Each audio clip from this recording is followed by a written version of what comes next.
endureth forever. Lord, you are good, yeah. Lord, you are good and your mercy endureth forever.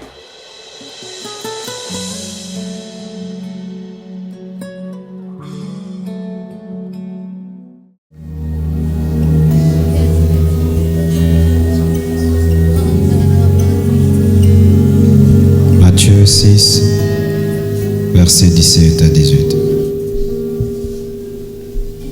Mais quand tu jeûnes, oh l'honneur, mais quand tu jeûnes, parfume ta tête et lave ton visage, afin de ne pas montrer aux hommes que tu jeûnes, mais à ton Père qui est là dans le lieu secret. Et ton Père qui voit dans le secret te le rendra. Soyez bénis ce soir. Ce soir, nous aurons un culte saturé de Dieu. Un culte saturé de la présence de Dieu. Et Dieu va guérir beaucoup de malades. Nous allons faire un service d'onction d'huile et à l'instant, il y aura des guérisons immédiates par la puissance du Saint-Esprit.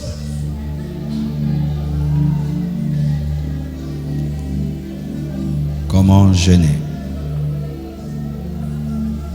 dans la révélation du Père? Car la Bible dit, mais quand tu jeûnes, parfume ta tête et lave ton visage, afin de ne pas montrer aux hommes que tu jeûnes, mais à ton Père. À ton Père. Quand tu jeûnes, tu dois avoir la révélation que tu as un Père. Orphelin, tu as un Père. Orpheline, tu as un Père. Rejeté, abandonné de tous, tu as un Père céleste, un Père qui ne mourra jamais, un Père qui ne t'abandonnera jamais, un Père qui sera toujours disponible pour toi, qui aura toujours le temps pour toi, qui aura toujours la capacité de réaliser ses promesses. Un Père, on jeûne devant le Père. Tu ne jeûnes pas devant les hommes, tu jeûnes devant ton Père céleste. Et Papa est ici. Papa est ici. Je sens sa présence. Je sens sa douce présence. Papa est ici. La vie chrétienne nous donne un papa. Jésus est venu sur la terre pour que nous ayons un papa céleste. Un papa qui te suivra même dans ta tombe et qui te sortira de là. Un papa qui connaît tout le nom de ces milliards d'enfants et qui connaît chacun de leurs problèmes. Tu as un Père. Depuis que tu as cru en Jésus, Jésus a accepté de partager avec toi son papa. Ainsi, tu es un adopté de Dieu et Jésus n'est pas jaloux. Nous jeûnons devant papa. Un papa qui donne avec amour. Un papa qui ne se concentre pas que sur tes défauts, mais aussi sur tes qualités. Un papa qui a un projet de bonheur et non de malheur. Tu as un Père. Et même si tu es Père, il est ton Père. Il est le Père des pères, même le Père des grands-pères. Un Père. Un Père qui aime. Quand tu jeûnes, sois conscient de l'amour de Dieu. Sois conscient qu'il t'aime. Car la paternité révèle l'amour. mais aussi la responsabilité. Ce n'est pas un père irresponsable qui t'envoie sur la terre et qui te dit débrouille-toi. Il a un plan et il te donnera la provision de la vision. Quand il t'appelle, il te donne des anges qui te protègent dans cet appel. Et il veille à ce que tu aies l'onction de l'appel, la sagesse de l'appel, la capacité de l'appel, la protection de l'appel, l'intelligence de l'appel. Un père d'amour, un père responsable. Avez-vous conscience de cela? Que Dieu t'ouvre les yeux et que ton esprit comprenne que tu n'as pas qu'un créateur. Car si Dieu n'est que ton créateur, tu n'es pas différent d'un animal, car il est aussi le créateur du chien, le créateur d'une plante, mais il n'est pas le père du chien. Il est le père de tous ceux qui ont cru en Jésus-Christ. Tu as un père qui veille sur son alliance et qui ne la brisera jamais. Jamais et jamais. Il a fait de toi son héritier.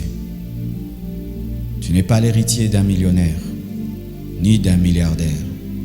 Tu es l'héritier de celui qui a créé le diamant, celui qui a créé l'or, celui qui a créé le soleil, celui qui a créé la lune, les étoiles, les océans, est ton Père. Quand tu jeûnes, jeûne dans la révélation du Père. Aussi, dans la révélation du lieu secret. Car il est écrit, mais ton Père qui est là, dans le lieu secret, te voit et te le rendra. Comment puis-je avoir un lieu secret si je n'ai pas ma propre chambre? Comment puis-je avoir un lieu secret si nous dormons à 3, à 4? Comment puis-je avoir un lieu secret si je dors à l'église? Comment puis-je avoir un lieu secret si je dors au salon? Dans l'ancien temps, les gens avaient des chambres hautes où ils cherchaient Dieu, consacrés à Dieu. Et dans la nouvelle alliance, nous n'avons pas besoin d'avoir une chambre pour avoir un lieu secret. Notre lieu secret, c'est notre esprit. Ton esprit est ton lieu secret. Au-dedans de toi, il y a une chambre, la chambre de Dieu, la chambre du Saint-Esprit. Et lorsque tu pries, tu jeûnes, tu dois être conscient du lieu secret. Il exauce ton esprit. Il exauce Jésus-Christ qui est dans ton esprit. C'est pourquoi chaque fois que tu pries, rassure-toi que ta prière provient de l'esprit, provient de ton intérieur, pas de ta tête, mais de ton cœur. Celui qui ne prie pas avec son cœur, même s'il a des belles phrases, il a des belles paroles, ne prie pas dans le lieu secret. Tu peux même t'enfermer dans une chambre, mais sans être dans le lieu secret, si tes prières ne proviennent pas de ton esprit, de ton cœur. Ainsi, quelqu'un peut dire des phrases extraordinaires, mais n'est pas exaucé. Et quelqu'un d'autre dit une simple phrase, mais il est exaucé parce qu'il est dans le lieu secret. En dépit de cette foule qui est ici ce soir, ayez votre lieu secret, votre esprit. Vivez quelque chose d'intime avec Dieu, de personnel, de particulier. Le lieu secret révèle l'intimité, la chambre où Dieu descend pour se révéler à toi, te parler, te guider, te rafraîchir, t'affecter, t'impacter, ton esprit. As-tu conscience de ton esprit? As-tu conscience que tu as un esprit? Car tu es un esprit. Et c'est ton esprit qui est la chambre de Dieu. Car lorsque même nous disons que nous sommes le temple du Saint-Esprit, ce n'est pas notre corps qui est le temple du Saint-Esprit. Ton corps n'est pas le temple du Saint-Esprit. Ton corps devient le temple du Saint-Esprit à cause du fait qu'il contient l'Esprit qui est la chambre du Saint-Esprit. Ton esprit. Priez avec vos esprits. Et celui qui prie en d'autres langues le fait plus facilement. Car lorsque nous prions en d'autres langues, nous prions en esprit. Notre intelligence est stérile. Et là, c'est notre esprit qui prie. Des choses que tu n'entends pas, des choses que tu ne comprends pas, mais qui proviennent du Saint-Esprit. À vous tous qui n'êtes pas encore baptisés du Saint-Esprit, voici une requête que vous devrez avoir pendant cette retraite. Seigneur, je ne veux pas sortir de cette retraite sans être baptisé dans le Saint-Esprit, avec le signe du parlant d'autres langues. Et cela peut arriver même ce soir. Tu peux être baptisé du Saint-Esprit et parler en langue. Le parler en langue n'est pas une invention ni une création. C'est l'une des plus grandes bénédictions de la Nouvelle Alliance. David n'a pas parlé en langue. Moïse n'a pas parlé en langue. Élie n'a pas parlé en langue. Élisée n'a pas parlé en langue. Même Moïse n'a pas parlé en langue. Nous avons le privilège de parler en d'autres langues, de parler la langue des anges sans être jamais arrivé au ciel. Et l'homme qui prie en d'autres langues prie parfaitement. Il ne commet pas d'erreur, ni de versets bibliques, ni de volonté de Dieu, car l'Esprit demande selon la volonté parfaite de Dieu. Et si tu parlais en langue et tu as commencé à négliger ta langue aujourd'hui, comprends que tu te prives d'un grand mystère et d'une grande bénédiction, car celui qui parle en d'autres langues s'énergise lui-même, se bâtit lui-même en esprit. L'esprit, c'est dans l'esprit que Dieu nous donne des visions. C'est dans l'esprit que Dieu nous donne des directions. C'est dans l'esprit que tu peux sentir Dieu. Oui, il arrive des fois d'avoir des sensations au niveau du corps, mais cela commence dans l'esprit. Et plus ton esprit devient fort, plus ton esprit est connecté à Dieu, même ton corps commence à manifester l'esprit qui est en toi. C'est alors que l'ombre de Pierre commence à guérir les malades. Son esprit était tellement rempli que son ombre commençait à guérir les malades. On pouvait prendre des linges qui avaient touché le corps de Paul, et ces linges chassaient les démons. Ces linges guérissaient les malades parce que son esprit était tellement rempli de Dieu que des vêtements qui avaient touché son corps étaient oints. Hier, cela est arrivé dans mon bureau. J'étais avec un bien-aimé qui devait filmer. On devait faire une émission ensemble. Et après, je lui ai dit, tu veux que je fasse l'émission avec ma chemise? Il a dit, ajoute la veste. Je lui ai dit, alors va prendre ma veste. Il a pris ma veste, il me l'a donnée. Je l'ai portée normalement. On a tenu l'émission. Quand on a fini, j'ai commencé à causer avec lui. Tout d'un coup, il était comme paralysé, bloqué sur sa caméra. J'ai cru qu'il était tombé malade, qu'il avait une crise. Et il m'a dit, non, pasteur, je sens une forte présence de Dieu, une forte onction. Et j'ai commencé à prier pour lui. Je ne savais pas comment cela avait commencé. Et puis il m'a dit, c'est quand tu m'as dit d'aller prendre ta veste, quand seulement j'ai pris ta veste, j'ai senti une forte onction de l'esprit. Lorsque tu es parfumé, tu mets le parfum sur ta peau, sur ton corps. Mais le parfum va toucher tes vêtements. Ta vie va être remplie de Dieu. Si tu as conscience de ce qui se passe dans ton esprit, ton corps, ta voiture, ta chambre, ta maison peuvent être saturés de Dieu. Je connais une servante de Dieu qui allait jeûner souvent en montagne. Lorsqu'elle finissait son jeûne et qu'elle rentrait à la maison, dès qu'elle mettait les pieds dans sa parcelle, les gens commençaient à tomber. Quand elle mettait les pieds dans la maison, les gens parlant d'autres langues étaient baptisés du Saint-Esprit. Jésus-Christ est le même hier, aujourd'hui et demain. Tu peux vivre Dieu aujourd'hui encore. Tu peux vivre Dieu ce soir. Alléluia. Lorsque Dieu te fixe un rendez-vous, dans la nouvelle alliance, il ne te fixe pas un rendez-vous dans un lieu. Il te fixe un rendez-vous dans ton esprit. Parce que dans la nouvelle alliance, il n'y a pas de lieu saint. C'est dans ton esprit. C'est pourquoi des fois, tu ressens une soif de prier, un désir de prier, un désir d'aller dans un coin prier. En soi, l'invitation n'est pas reçue dans un lieu, reçue dans ton esprit. Sentez-vous cela? Le Saint-Esprit vous tire par votre esprit pour aller prier. Le Saint-Esprit vous tire dans votre esprit pour parler en d'autres langues. Le Saint-Esprit vous tire dans votre esprit pour aller dans un endroit et rester calme devant Dieu.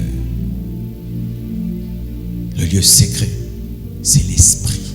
C'est dedans, ton lieu secret. Ton esprit est la partie la plus importante de ton être, plus que ton corps, plus que ton âme et plus que tout ce qui t'entoure.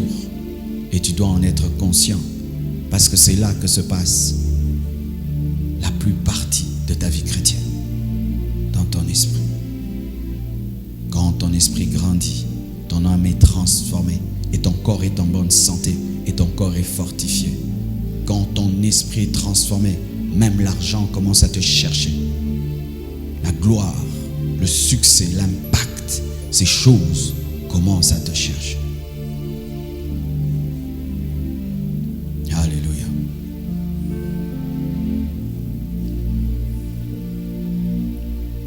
Dans la révélation de l'omniscient, l'omniprésence divine,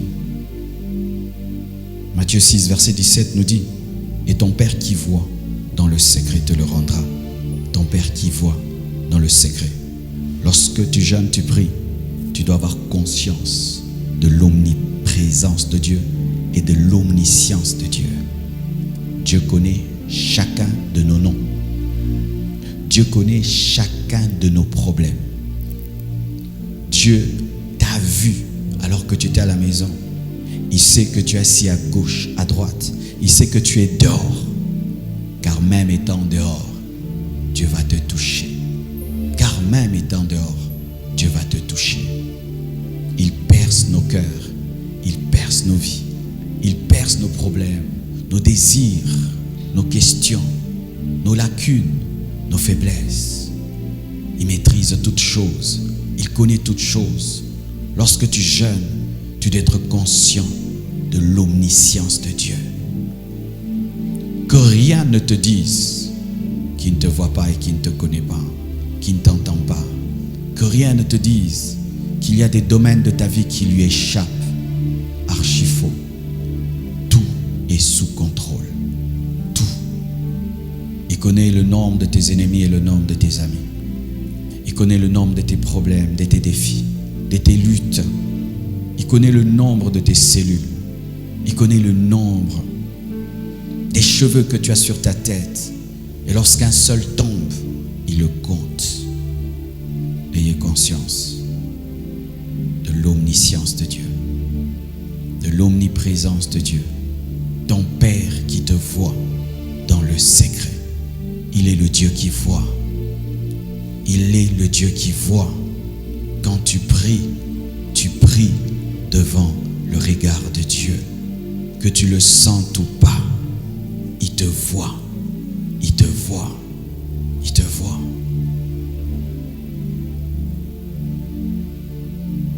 Zachée est monté sur un arbre afin d'être vu par Jésus à cause de sa petite taille.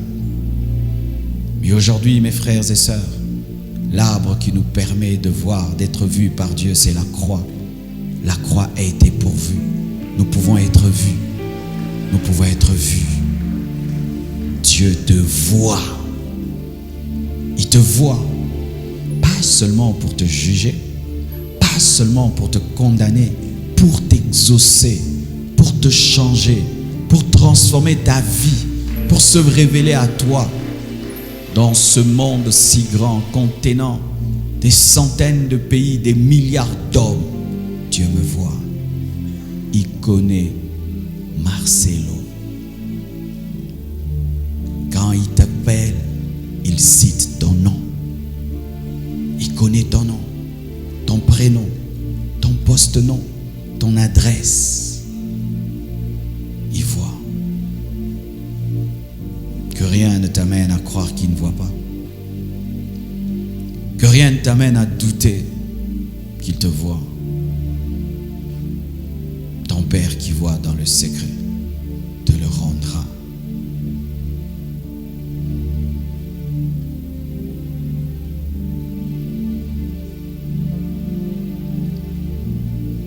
Et le clou de mon message, il faut jeûner dans la révélation de la présence approbative de Dieu. La présence approbative de Dieu. Mais quand tu jeûnes, parfume ta tête et lave ton visage, afin de ne pas montrer aux hommes que tu jeûnes, mais à ton Père qui est, je suis, qui est là, qui est là, qui est là, qui est là, il est là, il est là. Quand tu jeûnes, aie conscience de la présence de Dieu. Ton Père est là. Et il y a deux sortes de présence de Dieu.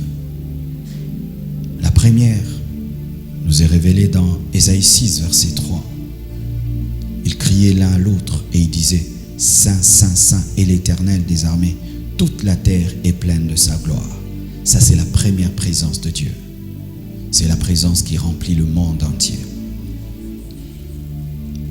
Cette présence remplit la lune. Si tu vas sur la lune, tu vas trouver Dieu est déjà là. Tu vas sur le soleil, Dieu est là. Partout, Dieu est là.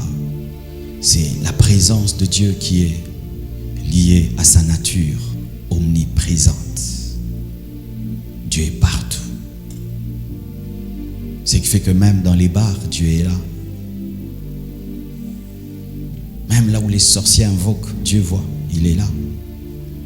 Même en enfer, Dieu est là. Ça, c'est la première présence liée à sa nature. On ne recherche pas cette présence-là. Cette présence-là ne bénit pas.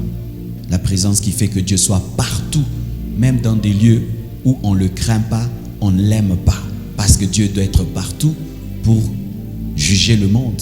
Car s'il n'est pas dans le bar, comment il va juger celui qui est dans le bar? S'il n'est pas dans la boîte de nuit, comment il va juger? Mais quand il est dans la boîte de nuit, il n'est pas content de ce qui s'y passe. Mais il est Dieu, il doit être partout. C'est comme l'air est partout.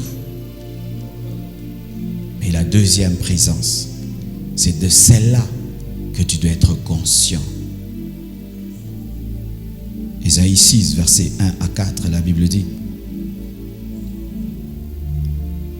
L'année de la mort du roi Osias, je vis le Seigneur assis sur son trône très élevé, et le pan de sa robe remplissait le temple.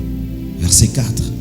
Les portes furent ébranlées dans leur fondement par la voix qui retentissait, et la maison se remplit de fumée.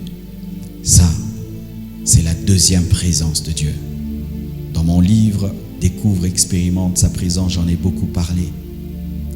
C'est cette présence qui n'est pas partout. Il y a une présence de Dieu qui est partout, et il y a une autre qui n'est pas partout. C'est la deuxième qui est plus importante. Cette présence-là n'est pas en enfer. Cette présence-là n'est pas dans les boîtes de nuit. Cette présence n'est que là où Dieu accorde son approbation.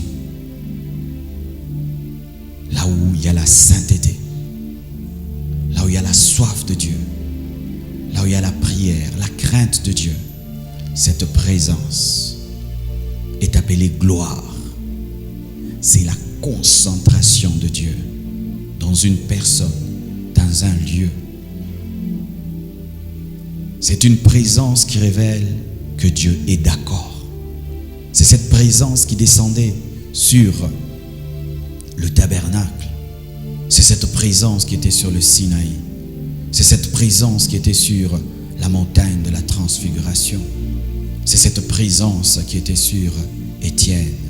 C'est cette présence qui était en Jésus. C'est cette présence qui est dans l'Église. C'est cette présence qui déclenche le réveil. Lorsque cette présence remplit l'Église et qu'elle déborde, c'est ce qui engendre le réveil. Le pan de la robe qui remplit le temple. La gloire qui sature le temple. C'est cette présence que tu ressens quand tu pries. C'est cette présence que tu ressens lorsque tu es dans une grande intimité avec Dieu. La présence approbative de Dieu. Quand tu jeûnes, tu dois être conscient de cette présence. Tu dois rechercher cette présence. C'est elle le secret du ministère de Jésus. Jésus-Christ a réussi dans son ministère parce que Dieu était avec lui. La présence approbative de Dieu était le secret du ministère de Jésus. Si seulement cette présence t'accompagne partout, mon frère, rien ne te résistera. La mer va s'ouvrir devant toi, le Jourdain va reculer, Goliath va tomber. Cette présence peut t'accompagner à l'école. Cette présence peut t'accompagner au travail. Et même si on a envoûté ta chaise, l'envoûtement ne te fera rien du tout. Cette présence peut t'accompagner dans ta voiture. Et s'il y a une mauvaise personne qui entre dans ta voiture, elle est paralysée par la puissance de Dieu. Cette présence peut t'accompagner dans ta chambre, de sorte qu'un sorcier a du mal à entrer dans ta maison. Cette présence peut remplir ton ministère, de sorte que tu parles et la présence de Dieu confirme que tes paroles ne proviennent pas de toi-même, mais proviennent de Dieu. Cette présence peut marcher avec toi, de sorte que des signes, des prodiges et des miracles peuvent commencer à t'accompagner sans que tu ne fasses des efforts. Ta vie va commencer à connaître l'élévation, l'élévation et l'élévation. J'aimerais vous donner un secret dans le domaine de cette présence.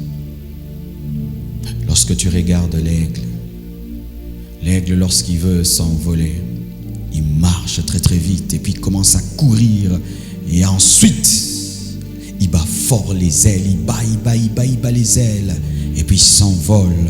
Mais lorsqu'il arrive quelque part, là où il y a le vent, il ne bouge plus ses ailes, il ne bat plus ses ailes, il pose ses ailes sur le vent.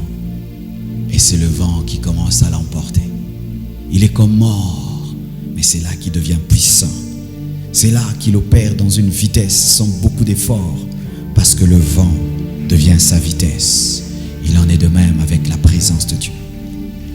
Plus tu deviendras faible en toi-même, plus tu mourras en toi-même, plus l'Esprit de Dieu, cette présence va t'emporter. Tu n'expérimentes pas cette présence parce que tu es fort. Tu n'expérimentes pas cette présence parce que tu comptes sur ton intelligence et sur tes capacités. Tu n'expérimentes pas cette présence parce que tu bats les ailes. Alors que Paul dit que Jésus lui a dit, ma puissance se révèle dans la faiblesse. Ma puissance se révèle dans la faiblesse. C'est pourquoi Paul dit, alors que je suis faible, c'est alors que je suis fort.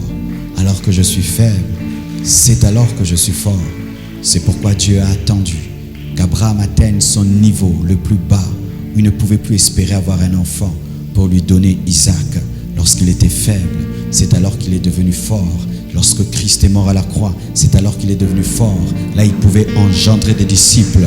Tu dois atteindre le niveau d'être faible, de poser ton esprit sur l'esprit de Dieu. Poser ton esprit sur l'esprit. Ainsi, c'est l'esprit qui t'amène, c'est l'esprit qui te dirige, c'est l'esprit qui te conduit. Conduit par l'esprit. Jésus est allé dans le jeûne. Conduit par l'esprit, il est sorti du jeûne. Conduit par l'esprit, il est allé dans le temple. Conduit par l'esprit, il a ouvert les Écritures. Conduit par l'esprit, il a confirmé la parole sur lui. Conduit par l'esprit. Ainsi, tu vas engendrer beaucoup de résultats sans beaucoup d'efforts. Tu auras beaucoup d'impact sans beaucoup forcer, parce que tu deviendras un arbre planté près d'un courant d'eau qui ne subit aucune saison.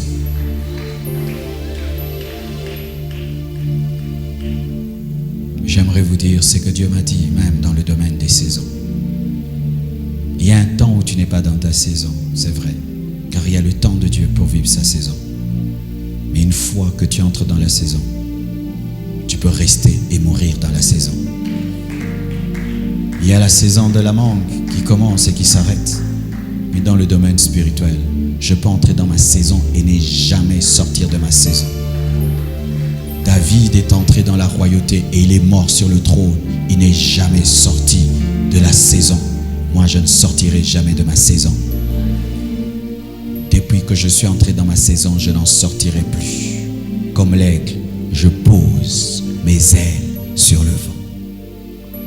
Pose ton esprit sur l'esprit et jamais tu ne sortiras de la saison. Paul n'est jamais sorti de la saison. Pierre n'est pas sorti de la saison. Bien-aimé, je crois que cela est possible par la présence de Dieu.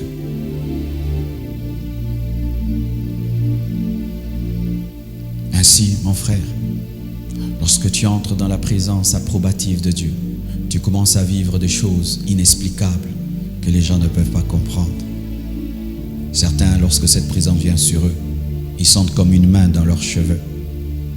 D'autres ressentent le feu, d'autres le froid, d'autres la tristesse, d'autres la joie, d'autres le calme, d'autres ils ont envie de dormir, d'autres ils ont envie de pleurer. Il y a tellement de choses qui arrivent lorsque tu es dans la présence de Dieu. Et un petit conseil, mes frères, ne dites pas tout ce qui vous arrive dans la présence de Dieu. Ce n'est pas tout le monde qui peut comprendre ce que tu vis. Il fut un temps, je commettais cette erreur de dire tout ce que je vivais dans la présence de Dieu, jusqu'à ce que Dieu a envoyé une prophétesse chez moi à la maison et m'a dit, il y a des choses que tu ne dois jamais dire. Ça appartient à ton intimité avec Dieu. Mais je vous assure, tu peux commencer à vivre des choses extraordinaires. Extraordinaires. Quand tu es dans la présence approbative, tu n'as plus faim. Quand tu es dans la présence approbative, tu ne sens plus le temps passer. Quand tu es dans la présence approbative, tes péchés te quittent, ta mauvaise nature s'en va. Quand tu es dans la présence approbative, la maladie s'en va.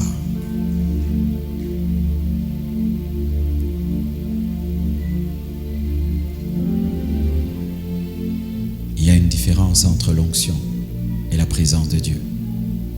La présence de Dieu est plus importante que l'onction, parce que c'est la présence de Dieu qui amène l'onction. Recherchez plus la présence de Dieu que l'onction de Dieu, car celui qui a la présence a la puissance de celui qui est présent. C'est pourquoi Dieu ne se présente pas comme « je peux », il se présente comme « je suis ». Si tu as « je suis », tu as « je peux ». Il faut être avant de pouvoir. Il y a des niveaux des cultes. Il y a des cultes dans l'onction. Il y a des cultes dans la gloire. Le culte dans la gloire est plus riche et plus profond que le culte dans l'onction. Car des fois, l'onction peut être là, mais Dieu n'est pas là. Un homme de Dieu peut vivre dans le péché, mais son onction continue à agir et des miracles se produisent. Mais le Dieu de l'onction n'est pas là. N'est-ce pas que Samson faisait des miracles alors qu'il était dans le péché? L'onction était là, mais le Dieu de l'onction n'était pas là. Mais jamais la gloire est là sans que Dieu soit là.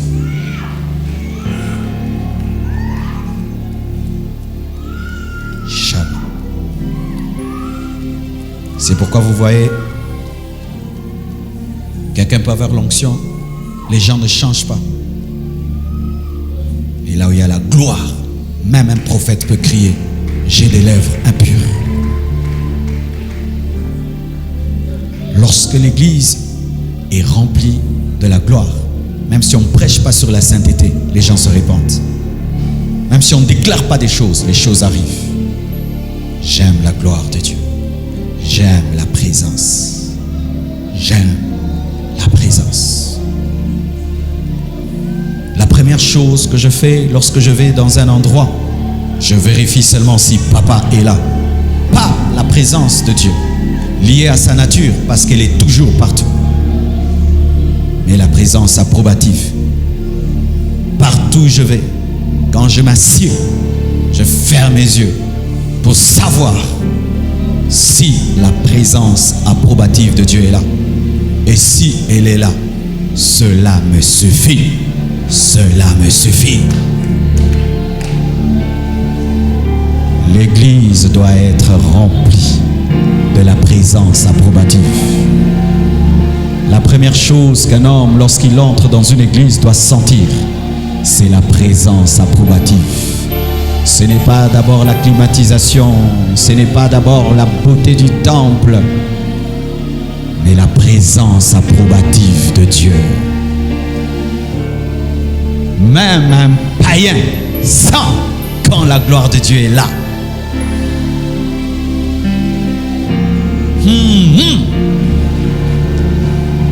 Je me souviens l'une des premières fois que j'ai rencontré la deuxième présence de Dieu, la présence approbative de Dieu. Je suis allé dans une famille qui avait l'habitude de recevoir un prophète qui venait de Lubumbashi.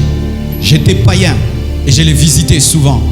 Ce jour-là, brusquement, sans leur dire, je suis entré dans leur parcelle. Tout était calme. Et puis je suis entré dans le salon. J'ai trouvé une scène bizarre, païen que j'étais. J'ai trouvé des gens calmes dans le salon. Calmes. Je suis arrivé. Personne ne m'avait dit assis-toi, sois calme, respecte. Je me suis assis. J'ai senti quelque chose. J'ai pas eu des mots pour définir ce que j'avais senti. Mais je savais que Dieu était là. Personne ne me l'a présenté. Mon esprit a senti que Dieu était là.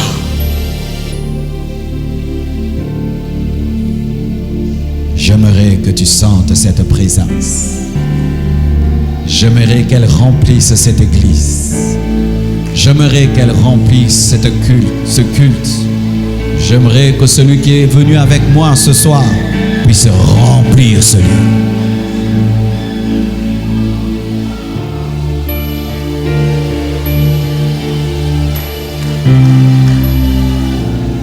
Alors même celui qui ne sait pas adorer sera adoré. Alors même celui qui ne connaît pas sa destinée va trouver parfaitement sa destinée. Car lorsque le prophète pensait qu'il était en ordre avec Dieu, lorsque la présence approbative est venue, il s'est rendu compte qu'il devait se repentir et il devait répondre à l'appel de Dieu, d'aller porter la parole au monde entier. Lorsque la présence approbative de Dieu vient, celui qui pensait qu'il était un berger découvre tout d'un coup que c'est un militaire, et celle qui pensait qu'elle n'était qu'une orpheline découvre qu'elle est une reine, et celui qui pensait qu'il n'était qu'un pêcheur de poissons découvre qu'il est appelé à devenir un apôtre de Jésus. La présence approbative, c'est le sceau d'un culte. C'est le sceau de Dieu sur ta vie. Connaissez-vous votre plus grande richesse? Connaissez-vous votre plus grand trésor? C'est la présence de Dieu. C'est la présence de Dieu. Ta plus grande richesse, ce n'est pas ton compte en banque. Ta plus grande richesse, ce n'est pas ton or, ni ton diamant, ni ta maison, ni ta voiture. Ta plus grande richesse, c'est la présence approbative de Dieu. Lorsque David ressentait cette présence, il savait qu'il allait gagner. Même si l'armée en face était plus grande, plus forte, il savait que l'Éternel des armées était avec lui et qu'il allait le précéder à la guerre. C'est cette présence qui faisait qu'avant même qu'Israël n'arrive au champ de combat, les ennemis étaient déjà terrassés. Car cette présence est capable de te précéder chez toi à la maison, de te précéder dans une nation, de te précéder dans un endroit avant que tu n'arrives. La présence approbative réclame la révérence, Réclame le respect. Réclame la soif et la faim de Dieu. La présence approbative. Réclame la révérence. La révérence.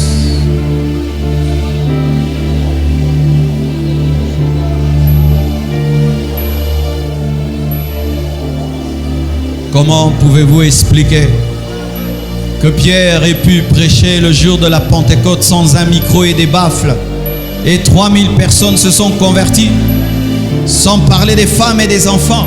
C'est la présence approbative qui a fait cela. Car comment ils ont entendu? Comment peux-tu expliquer qu'un homme sans micro puisse impacter une foule qui ne le voit même pas?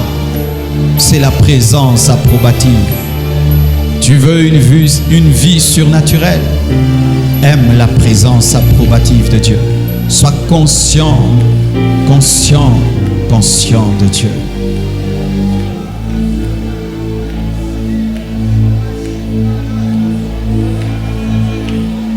Lorsque la présence approbative vient dans un culte, fais ton culte dans le culte et oublie ton voisin. Lorsque la présence approbative vient dans un culte, fais ton culte et oublie ton voisin. Ce voisin-là, oublie-le. Oublie ton voisin. Oublie ton voisin. Malgré la beauté des séraphins, la beauté de ses anges, lorsque la présence approbative est venue sur Ésaïe, il les a oubliés. Il était seul à seul avec Dieu. Oublie ton voisin, oublie ta voisine, oublie ton frère, oublie ta soeur, oublie tes problèmes et tes difficultés. Plonge dans cette présence qui est ta plus grande bénédiction. Dans cette présence, aucun démon ne peut résister. Dans cette présence, aucune maladie ne peut résister. Dans cette présence, aucun problème ne peut tenir. Car c'est la présence du Créateur lui-même.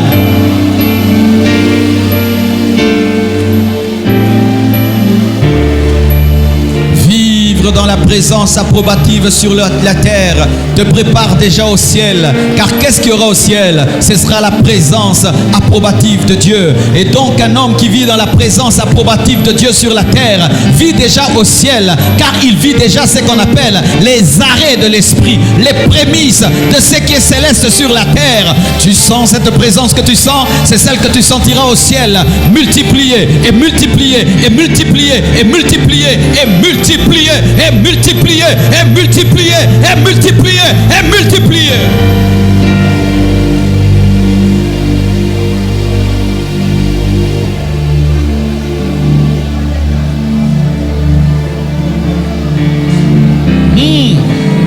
Lorsque cette présence vient, c'est Dieu qui conduit le culte. Ce n'est plus le pasteur, ce n'est plus le prédicateur. C'est Dieu qui prend à main le culte et qui le dirige et qui le conduit. Lorsque la présence approbative vient dans ta prière, tes requêtes sont jetées de côté et c'est le Saint-Esprit qui prend tout en main. Lorsque la présence de Dieu descend dans un endroit, c'est Dieu qui est au contrôle et qui prend tout en main.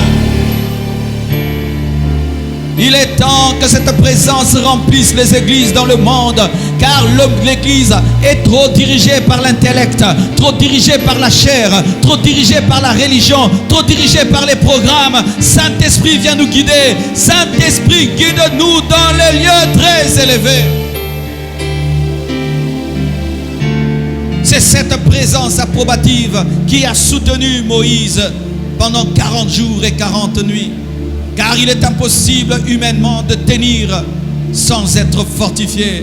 C'est cette présence qui lui parlait et qui lui donnait la loi, le fortifiait également. C'est ainsi que lorsqu'il est descendu de la montagne, la Bible nous dit que son visage rayonnait, que ta vie rayonne par la présence de Dieu, que vos vies rayonnent par la présence de Dieu, que vos vies rayonnent par la présence de Dieu, que vos vies rayonnent par la présence de Dieu.